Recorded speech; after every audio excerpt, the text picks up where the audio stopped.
বিপ্লব যে সবসময় যে হিংসাত্মক পথ অবলম্বন করবে এমন কিন্তু কোনো নিশ্চয়তা কিন্তু দেননি মার্কস। কিন্তু লেনিন এখানে একটা কথা বলছেন যে বিপ্লব অবশ্যই হিংসাত্মক পথ অবলম্বন করবে। তো বন্ধুরা, আমি বিশ্বজিৎ, আর আজকের ভিডিওতে লেনিন এবং মার্কসের বিপ্লব সংক্রান্ত ধারণার গুরুত্বপূর্ণ পার্থক্য নিয়ে আলোচনা করব এবং সবার প্রথমে একটু ধারণা দেওয়ার চেষ্টা করি যে বিপ্লব আসলে কি। আসলে বিপ্লব হলো কোনো কিছু পরিবর্তন, মানে হঠাৎ করে, বা বিপ্লব একটা উল্লম্ফন, মানে একটা পরিবর্তন। যেমন যে যে ব্যবস্থা, যে শাসন ব্যবস্থা কোনো সমাজ ব্যবস্থায় প্রতিষ্ঠিত বা কোনো দেশে প্রতিষ্ঠিত, তাকে হঠাৎ করে একটা পরিবর্তন করা। যেমন শাসক শাসিতের চেয়ারে আর শাসিত শাসকের চেয়ারে উন্নীত হয়, এমন কিছু একটা পরিবর্তন, বা আমূল কিছু পরিবর্তন, বা উল্লম্ফনের মাধ্যমে দ্রুত কিছু পরিবর্তন হওয়াকে হঠাৎ করে বিপ্লব। বিপ্লব কথার ইংরাজি অর্থ হচ্ছে রেভলিউশন, আর রেভলিউশন মানে একটা মানে পরিবর্তন। যাই হোক, কার্ল মার্কস তিনি বলছেন যে বিপ্লব হিংসাত্মক নাও হতে পারে।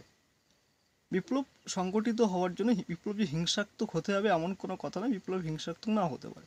কিন্তু এখানে লেনিন বলছেন যে বিপ্লব অবশ্যই হিংসাত্মক হবে এবং হিংসাত্মকভাবে বিপ্লব হয়ে থাকবে। এবং মার্কসের যে ধারণা, সেখানে মার্কস বলছেন যে বিপ্লব শিল্পোন্নত দেশেই প্রথম বিপ্লব সংগঠিত হবে। কিন্তু লেনিন বলছেন এমন কোনো নিশ্চয়তা নেই যে শিল্পোন্নত দেশেই বিপ্লব হবে। বিপ্লব প্রথম সংগঠিত হবে লেনিনের মতে যেখানে সাম্রাজ্যবাদী শৃঙ্খল সব থেকে দুর্বল হয়ে পড়েছে, সেখানেই বিপ্লব হবে। আসলে লেনিনের যে দেশের প্রতিনিধি, বা যে দেশ থেকে তিনি বিপ্লবের সাথে যুক্ত ছিলেন, এটা হলো রাশিয়া। আর রাশিয়াতে উপনিবেশিক শক্তি যখন দুর্বল হয়ে আসছিল, ঠিক সেই